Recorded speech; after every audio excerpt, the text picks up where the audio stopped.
जी अस्सलाम वालेकुम। तो भाई क्या हाल चाल है। तो आज की जो वीडियो है वो स्कॉलरशिप्स के हवाले से है, क्योंकि आप अभी तक एडमिशन अप्लाई कर चुके होंगे और अब एडमिशन क्लोज़ हो चुके हैं। एडमिशन आ चुका होगा आपका या फिर आने वाला होगा।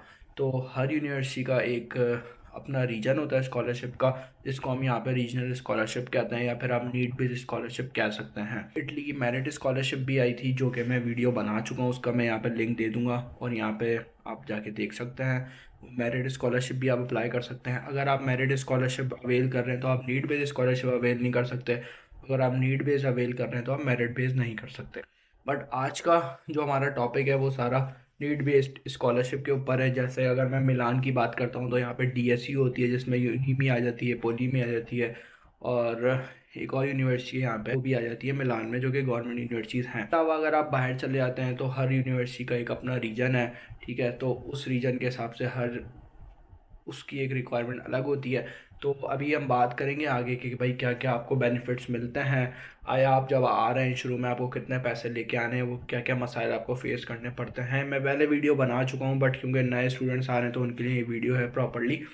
तो बेसिकली जब आप स्कॉलरशिप के लिए अप्लाई करते हैं तो कहीं पे आपको आपके एफबीआर के डॉक्यूमेंट्स जमा करवाने होते हैं, कहीं पे आपको एफिडेविट बनवाना पड़ता है कोर्ट वगैरह से, जिसमें आप अपनी इनकम वगैरह शो करवाते हैं एफबीआर के डॉक्यूमेंट में भी और एफिडेविट में भी। तो depends on the university on the region कि आपको कहाँ पे कौन सा डॉक्यूमेंट सबमिट करवाना है। समटाइम्स ये आपको अटैच करवाना होता है मूफा से या फिर इटालियन एम्बेसी से, जो कि पाकिस्तान में ये सारे मसाइल भी होते हैं। तो ये आप अपनी यूनिवर्सिटी के हिसाब से चीज़ें देख लें। इसके अलावा कोई ऐसी यूनिवर्सिटीज़ भी हैं कुछ, जैसे यूनी में है, वहाँ पे कोई डॉक्यूमेंट नहीं जमा कराना होता, आपको डायरेक्ट अपनी इनकम लिखनी होती है। तो ये एक बहुत डिपेंड करता है यूनिवर्सिटी पे। अच्छा, अब जो एक स्कॉलरशिप का जो अमाउंट है, बेसिकली एक मैं रफली अप्रॉक्सीमेशन बता दूंगा आपको। वो फॉर एग्जांपल 7,000 यूरो है साल का। उसके अंदर क्या क्या कवर हो रहा है सेमेस्टर का अगर हम देखें तो 3,500 हो गया, जिसमें से दो कंडीशन निकलती हैं। अगर आपको पहले साल में हॉस्टल मिल गया है तो आपको 1,500 वो डिडक्ट हो जाएंगे 3,500 में से एक सेमेस्टर के, और आपको 1,900 से 2,000 euro, depends on the university again. तो 1,500 से 2,000 ये चेंज हो सकता है अमाउंट, अगर आपको हॉस्टल मिल गया है तो। अगर आपको हॉस्टल नहीं मिला तो आपको 3,500 पूरे मिलेंगे, बट आपको बाहर रहने का कॉन्ट्रैक्ट जमा करवाना पड़ेगा कि भाई मैं यहाँ रह रहा हूँ इटली के अंदर। तो आपको कॉन्ट्रैक्ट दिखाना पड़ेगा, तो आपको फिर वो पूरे सेमेस्टर के 3,500 यूरो देंगे। मैं एक आपको राउंड फिगर बता रहा हूँ, वो कम ज़्यादा हो सकता है। और साल का हो गया 7,000 यूरो।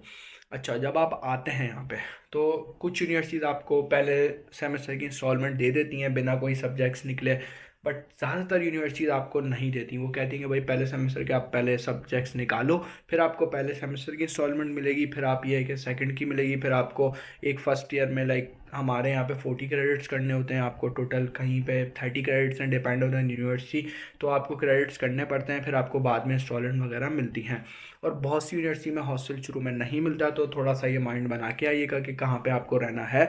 अगर आपको हॉस्टल मिल रहा है तो ये गुड सीन, अगर नहीं मिल रहा तो आपको कहीं बाहर रहना पड़ेगा। और आपको शुरू में ये है कि पैसे अगर आपको यूनिवर्सिटी नहीं दे रही तो आपको लेके आने पड़ेंगे, डिपेंड ऑन द सिटी। फिर आपको कहीं पे 150 में भी घर मिल जाता है। मिलान में थोड़े महंगे हैं, 250-300 पे चले जाता है। अगर आप किसी नॉर्मल सिटी में आ रहे हैं तो वहाँ पे आपको 150 यूरो में घर मिल जाएगा। तो ये थोड़ा ये कि 150 में घर हो गया।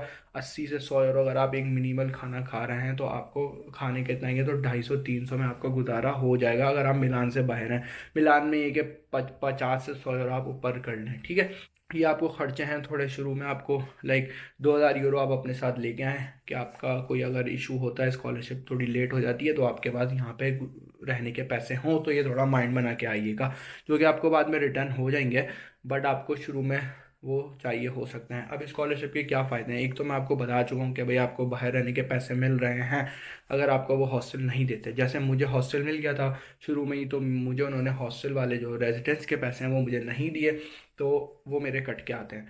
फिर आपको यहाँ पे फूड कूपन मिलता है, जो कि अगेन यूनिवर्सिटी पे डिपेंड करता है। हम जैसे मैं यूज़ कर सकता हूँ मार्ट्स वगैरह में भी, तो मैं वहाँ से फूड वगैरह दूध, अंडे, ब्रेड और ये चीज़ें ले सकता हूँ, चिकन वगैरह जो भी ये मैं चीज़ें ले सकता हूँ।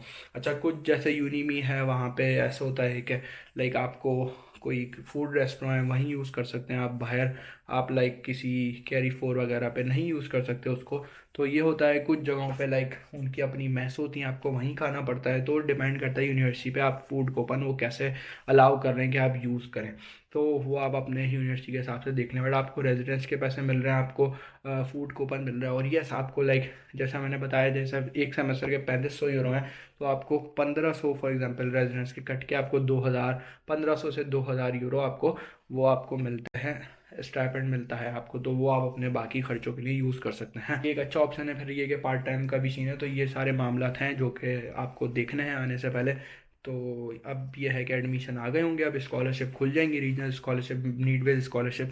तो ये आप अप्लाई करें उसमें, जो कि अब जून जुलाई अगस्त तक ये चलेंगी। तो ये अप्लाई करें ताकि आप जब आप यहाँ पे आएँ तो आपको पैसे आपको मिल सकें वो सारे।